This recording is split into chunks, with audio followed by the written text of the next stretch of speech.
Okay, it's a Saturday afternoon, June 11th, and since there is no racing this weekend, I decided to mess around with this old generator. It's actually, in its day, it was a rather expensive generator, and what I like about it is really quiet.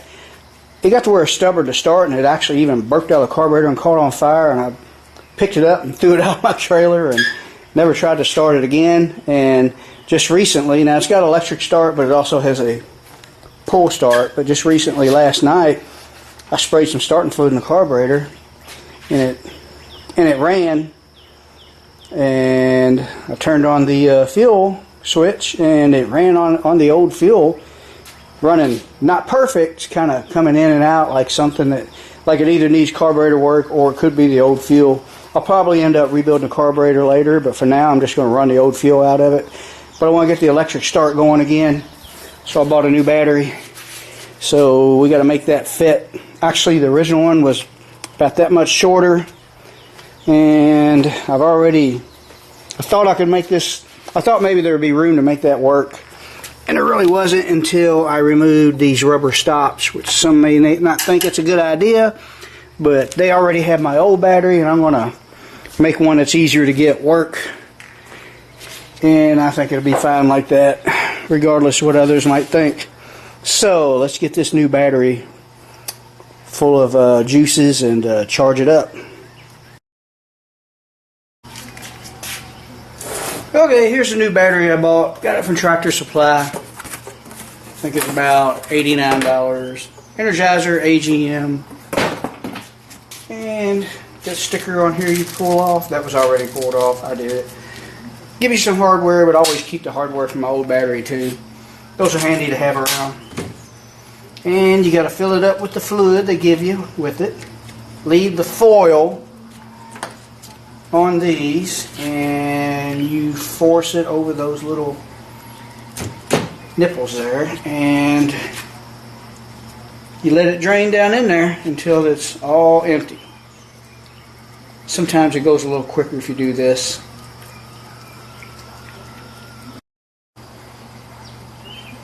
Okay, it took about 4 or 5 minutes, but all the battery acid fluid is gone, and just going to stick that on there. And since it was dry, you most likely have to charge it after you fill it up, of course. Don't hook a charger to a dry one.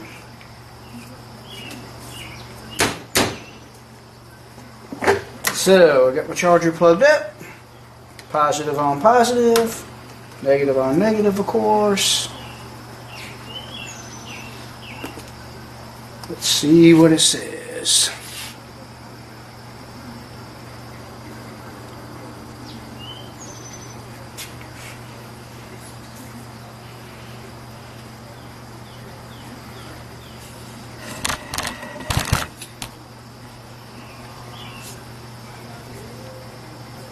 Huh, 81%, that surprises me. That might not take that long. One trickle too. I don't like to use fast charge. That really takes life away from the battery. They get hot. Some of them can actually swell and leak, and sometimes they explode. Alright, we are fully charged already. It didn't take long. Right there. Fully charged, maintained. Stick it in and see what it does. See if it cranks first before we do anything. Ooh. Let's try choking it. It's got an echo throttle, meaning it's a low idle unless it's under a load. I'm going to turn it off. Fuel valve is on. We're choked.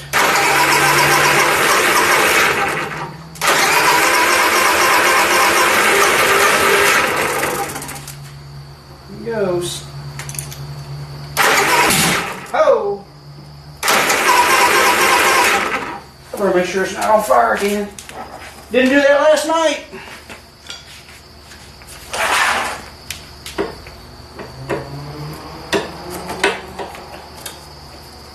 Ah, no fire. Woo, probably had old gas in there.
there it is. I may try to run some seafoam through that before I attempt to do anything to it.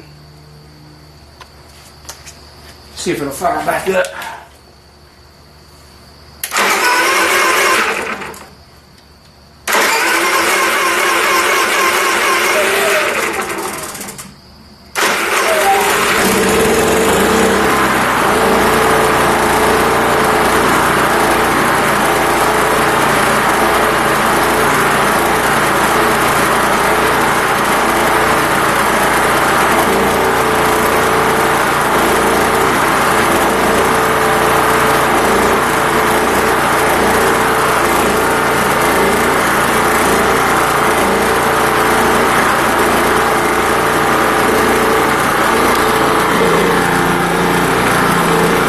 It's not running at its best, but it is running. See right there, all that corrosion, that is where I sprayed a fire extinguisher inside of it back when it caught on fire. That was like 10 years ago. It's unbelievable, it still runs.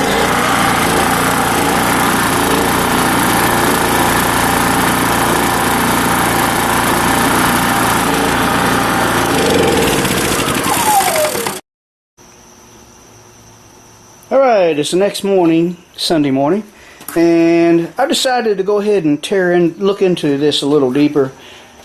I tried to start this morning, and it started coughing and spluttering through the carburetor again. And it could be the old gas, but when I told you this thing, I quit using this about 10 years ago. That gas is not that old, because I remember when I started getting back into racing, and I was pulling an enclosed trailer with the 94 Power Stroke. I attempted to start it, and I looked in there, and the gas had completely dehydrated out of it. So yeah, the carburetor could still be nasty. But I think what I'm going to do, I'm going to go ahead and pull this off, get that off, where I can get to everything. And I also want to check valve clearance. A lot of times when they're popping through the carburetor, and they won't run unless they're half choked, or they won't run right unless they're half choked, which is what this was doing. It can also be valve clearance. A lot of your little Briggs engines, I know this is a Honda, but a lot of these small engines, after they get some wear on them, they lose all their valve clearance. And usually, I know on the Briggs and Stratton ones, lawnmower type engines, you can file some clearance in there. So I'm going to look into that. I'll probably take the carburetor apart, see how dirty it is. Might as well do it right. I don't want it popping through the carburetor and catching on fire again. I mean, might as well figure out what's wrong with it, because it had a problem a long time ago, and that's why I quit using it. So I'm going to pull the Torino outside, clean my bench off, and I'll show you what I find when I get it apart.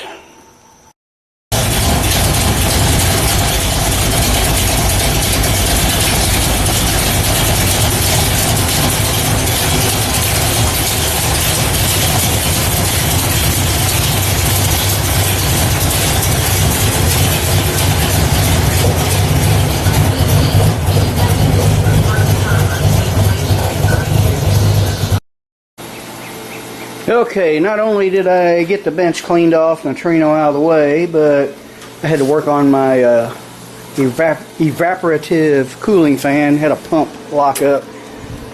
It does it every year. The thing's really, really old, but it still works. Had to clean the pump out. But now I'm back on this. To get all this off, of course I already got this side off that I did last night. There it is, and it's just 4 nuts. 2 up top, 2 down here. And to get this off, same deal. Right here, this door is for your oil drain, and I'm going to change the oil in this thing after I get it running right too. I don't think I ever changed oil in it back when I used to use it. And after you get this off, like I said, that screw there's got to come out so that that pull start can come out. And you got bolts here and here, and I'm sure there's more of these under here. So for anybody who's interested in working these things, I guess I'll make a video on how to take it apart, and not just putting a new battery in it and getting it running.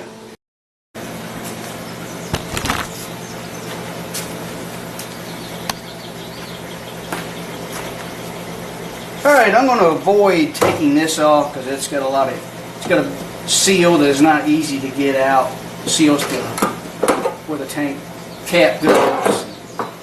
I think in order to get, of course, the carburetor's under this mess, and I removed the handle and that back panel, and I could move this insulation. This is for keeping it quiet. This is why, one of the reasons this generator is so quiet, plus this muffler. I could get this completely out if I took this panel off, but I don't think I have to, because I just want to take this valve rocker arm cover off and get to the carburetor, and I can get to that right here. Matter of fact, I think this is part of the whole frame. It would be nice if I could pull all that out, but I don't think I can. But I should be able to take this screw out. This plastic cap gives you access to the spark plug, which, I don't know if you can see it, it's right there. So I don't know if that rocker arm cover will come off or not. I'm going to explore into getting this piece out of my way. We'll see how that works out. Never had one of these completely apart before. They're pretty compact, and there's a lot of stuff holding it together. Okay, so I've got all this old burnt up mess off. As you can see, it's garbage, doing nothing. Got the carburetor, or I had the carburetor tightened back up. Just use these spacers to so that my nut would not go past the threads. It's a stud with a shank on it. And it ran a little better. I took the plug out, cleaned it. But I want to get that valve cover off, check that valve clearance, and I want to take this carburetor apart. It's got to be filthy in there. As you can see, it's pretty nasty in there, but that was because it was on fire. I got sprayed with a fire extinguisher. And we got some melted hoses. Got some wire right here that goes to something. I may want to repair that. It's melted. It goes to some kind of a solenoid. So it goes to this, something that plugs into this thing right here. Don't even know the name of that part. But yeah, that wire, it looks like it's connected to the carburetor. Maybe. It goes.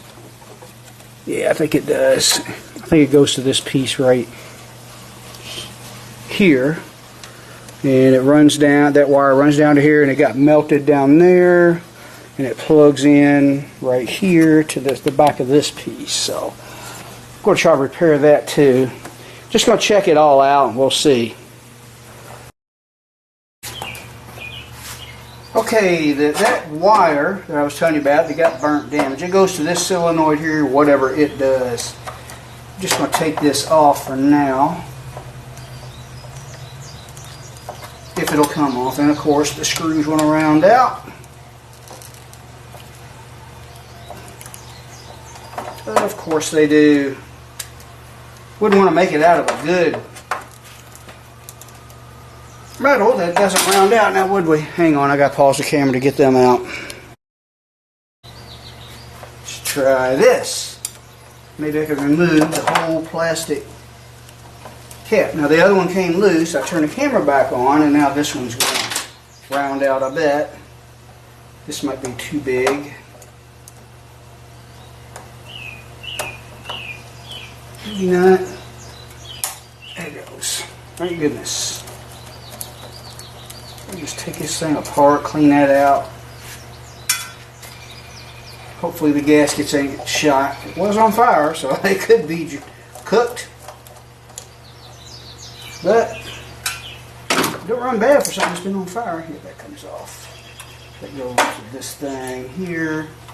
It's like a governor or something. Maybe fixing the wires would help. That thing could be cooked. So, yeah. And it has an adjustment right here, probably a air mixture. I'd say it is.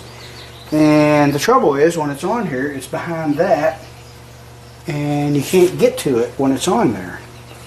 Might have to make me some kind of a special tool. So it looks like, gas out there. Wow, it holds a lot. Guess it'll eventually run out. It's a lot of gas for that little bolt. Looks like we just got one bolt at the bottom, so I'm going to take that out.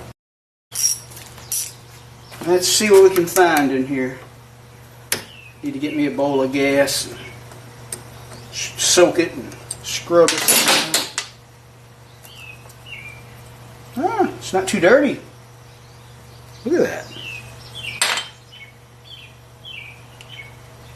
I think this thing just needs cleaned. Maybe. Pull that little pin out, it looks like. Put that down in there. That comes out. There's your needle. It looks good. It's not dirty, not filthy. Luckily, it's got an O-ring. That piece doesn't come out, and that's good.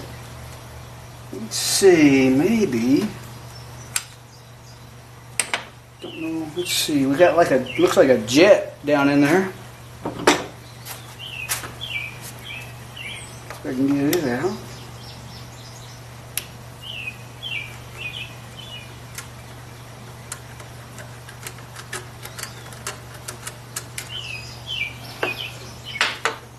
Okay.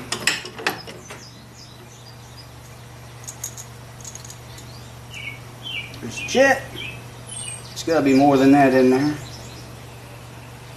I don't see nothing.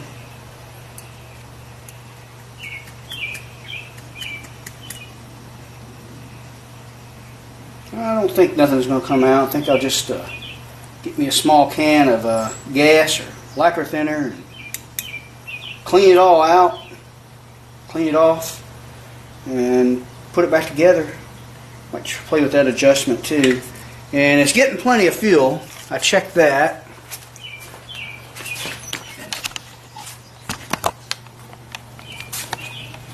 If you look right there, that is the shutoff valve for the tank.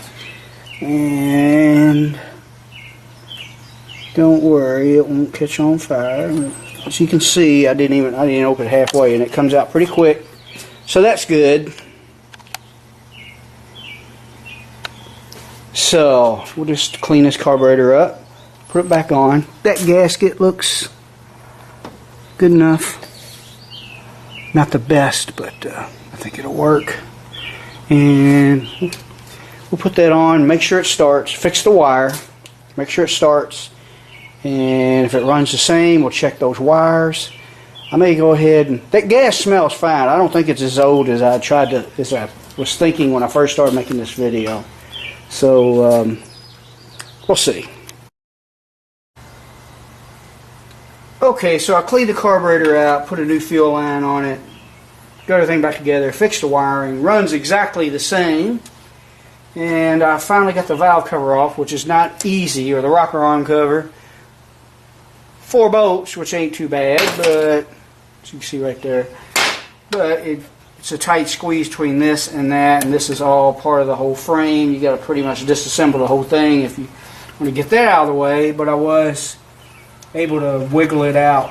I thought I was going to take the muffler off, but I didn't. I started taking bolts out. But it looks like, I believe this is the exhaust valve, because right here is the exhaust manifold over here, and it goes up into the muffler. But right now, I have no clearance on the exhaust, and I have clearance on the intake. And I got a pull start over here. It's hard to find the right spot, so I don't know how well you'll see it. And I don't even know if you can see the exhaust valve under there. Maybe you can see it. Try to move that around. Right here. Maybe you can see it, but right now I have no clearance, but that's okay because this intake has some clearance. Now that valve just popped up a little more, and I still have no clearance. I'm going to barely roll it over. It don't take much to move that one little cam. And now it's starting to move down again, so I have no clearance. So I'm hoping these guys are adjustable. I don't know if it's a double nut, if they are poly locks or what, but we're going to find a wrench and see what we can do with that. Give it a little bit of clearance. I got a feeling that's what it is. I've seen that on a lot of different small engines before. They're usually stubborn to start, and they'll pop through the carburetor and stuff. And eventually they'll have no power, and it's because there's no clearance for the rocker arm. And when there's no clearance, that means that valve cannot fully close and you're losing compression. Okay, right there, I should have some kind of clearance. So let me find a wrench. Okay, all I did, you got two heads on this. It's kind of like a poly lock on, kind of like the ones on my race car, but a smaller version of it. This nut here, and then you got that nut there. I pretty much just took a 10mm wrench, fitted it right there, and it turns the whole thing, and it stays tight. And now I'm not even going to measure it. I just got a little clearance. Probably should have about 10. But at least when you can wiggle that rocker arm, at least I can know I got some kind of clearance and the valve is closed all the way. Now I got to wiggle this valve cover back on, which isn't easy, and I'm not going to do it on camera because I won't be able to film it very well anyway. Hopefully this little gasket will seal. If anything, it will seal good enough to let us know if we're getting it running right. I'll show you what it does.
Okay, it does sound better and run smoother on when the echo throttle is on. And what that does is it lets it go down to a lower idle when it's not under a load. But if it's under a load, it's supposed to open up.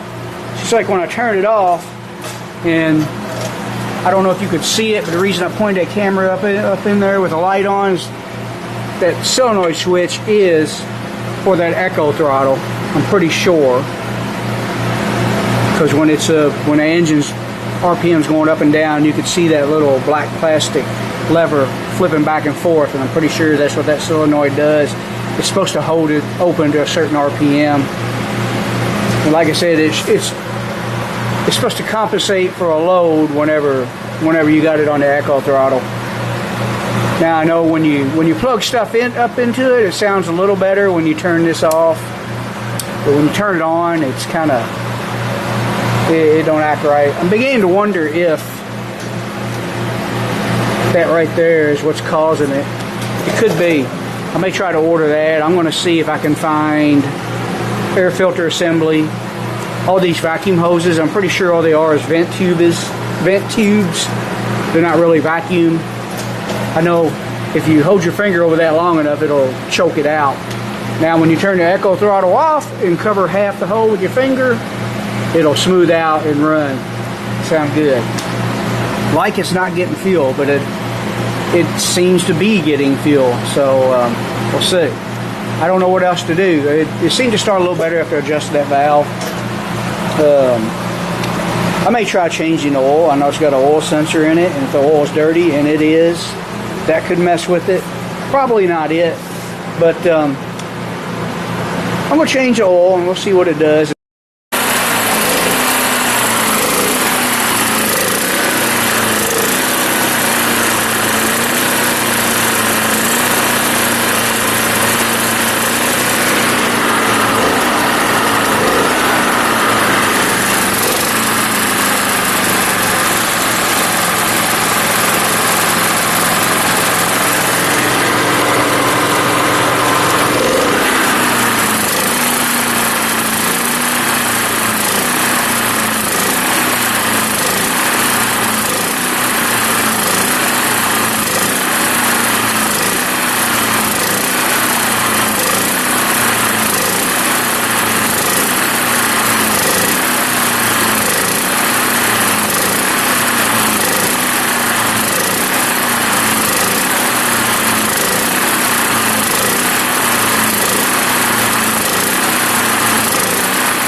Alright, I'm going to, as you can see, oil change didn't do nothing for it. Didn't think it would, but it needed it anyway.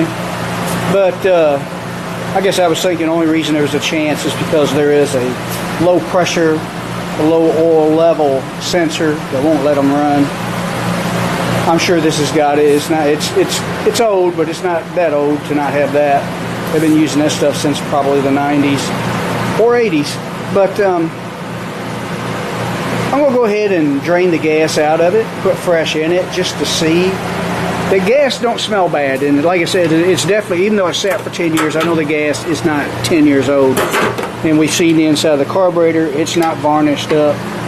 So it won't be that hard to drain the fuel out of this thing. And I'll just try some fresh.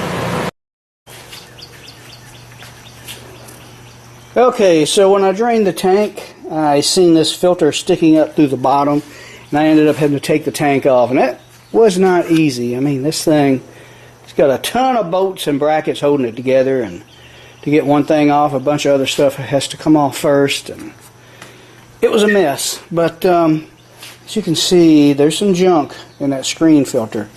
It slides up through the bottom where that fitting is, and that's where the shut-off valve screws in. So I'm also gonna blow it out real good, clean it.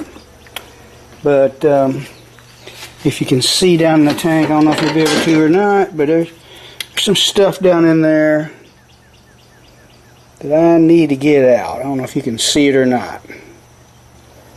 Probably hard. It's hard for me to get the light and the camera, but you know the deal.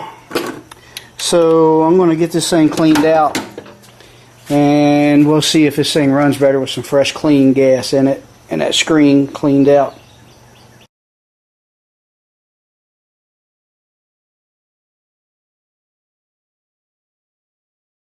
Now, where I left off, I told you the filter screen in the tank was very dirty when I drained the gas. So I completely removed the tank, cleaned it out, cleaned out that screen, blew out that fuel shut-off valve. Right now it is on. Yeah, it's on right now. And it does start better, but it surges when you don't choke it.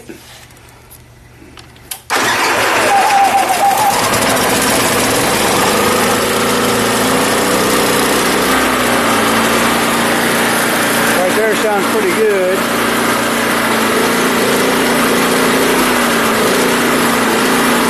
Hear the surging.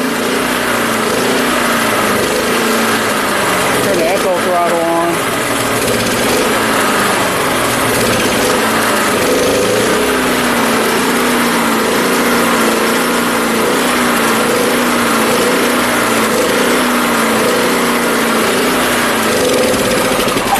So we still got a surging problem, so I went ahead and ordered some stuff. I got a new filter, and I have a new filter box.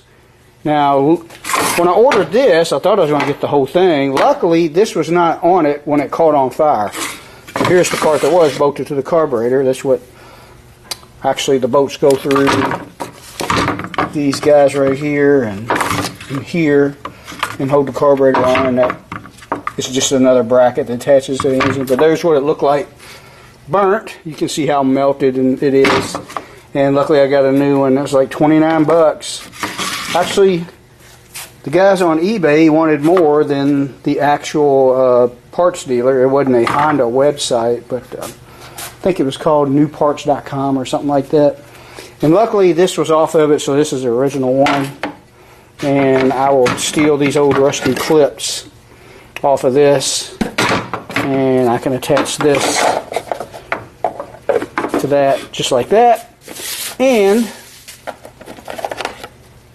I'm going to try this carburetor now. This is probably a China knockoff, which it is a Honda, which is I think Japanese. Japanese makes better stuff than Chinese, but it's got everything. It's got the echo throttle solenoid thingamajigger there, and it's got a new plug. Remember I fixed that wiring? Well, that was unnecessary because I got a new plug now, and it comes with all this stuff that got melted so bad I didn't even know what it was supposed to look like before. So we got that, and we do have a new carburetor gasket, a couple filters. This thing didn't have any filters in it, so I might leave them off for now. It's got the screen and the tank. So I'm going to put all that on, and I'm hoping it will straighten it up and I can put it all back together. Okay, so I had the new carburetor on, and it was better. Now I did have some trouble with the echo throttle switch where it makes it go to the low idle right there. This is, I ended up putting the old one back on because I couldn't get it to work, mainly because this plug does not match where it plugs in down there. And I was going to just try switching out the plugs, cutting the wires and splicing them together, but the colors are different, so I'm not exactly sure which wire would go where. So I ended up putting my old solenoid, or motor as they call it, on this, and it worked better. It runs a little better, quite a bit better really. It ran good with the echo throttle on. Now when you turn it off where the engine comes up, it was still surging but not as bad. But I discovered something else that was put together wrong on this, so evidently someone had it apart before I owned this, because I've never had it apart until this. This big, see this big heavy metal gasket here?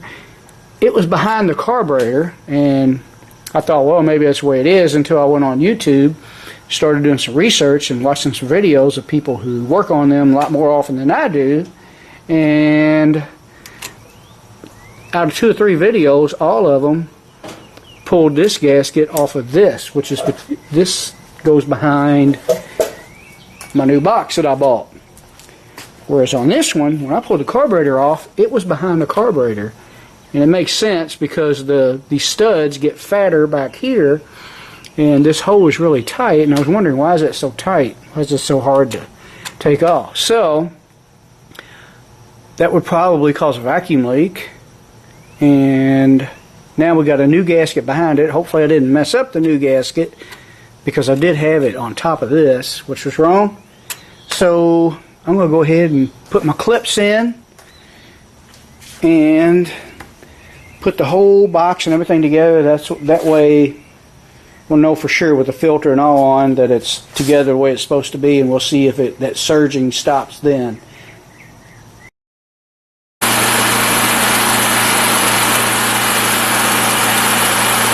Looks like that did the trick.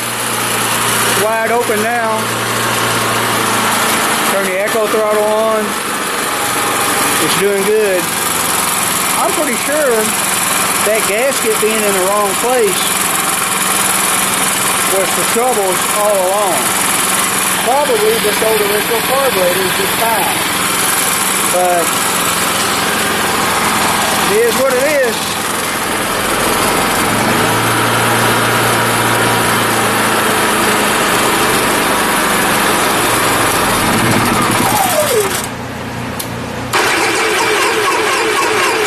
Still likes to be choked.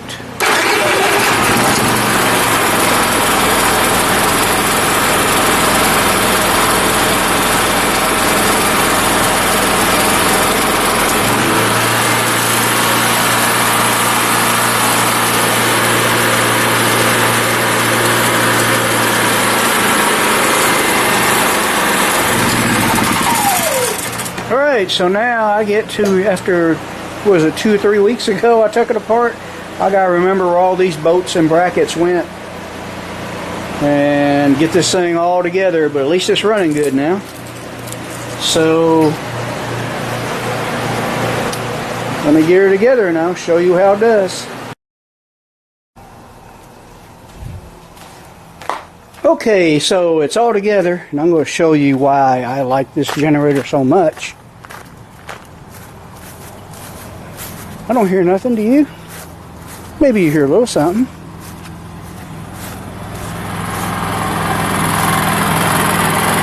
That is much quieter than this beast here is. And for now, I'm just going to carry it in the trailer, and I'm going to run it for a couple of weeks. If I ever get to go race it again, I bet they call it because of rain. But I'm going to run it. I'll probably end up wrestling it outside, and every time I go racing, and I usually stick my other generator right about here. What are you doing? And what I'm thinking about doing is building me a platform right about from here over, and fasten that generator down to it, and buying a cover for it. They sell covers made just to fit those, and just leave it mounted to this. As long as it's got a cover that's waterproof, shouldn't hurt a thing, especially if you use it every week. And maybe I'll probably dismount it for the winter and put it inside the trailer. That'll just be one less thing I do when I get to the track. I won't have to wrestle that thing out of there, because as little as it is, it's pretty darn heavy. And I've mentioned in my other videos, my back is not what it used to be, so I need to think of better and easier ways to do things. But that little thing's running sweet now.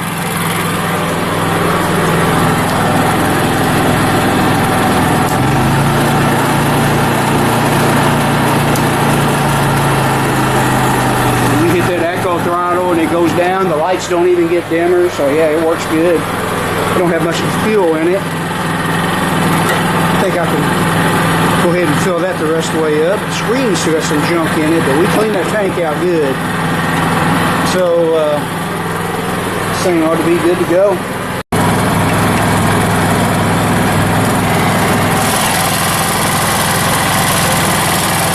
Everything worked out good. Looks like it's supposed to now.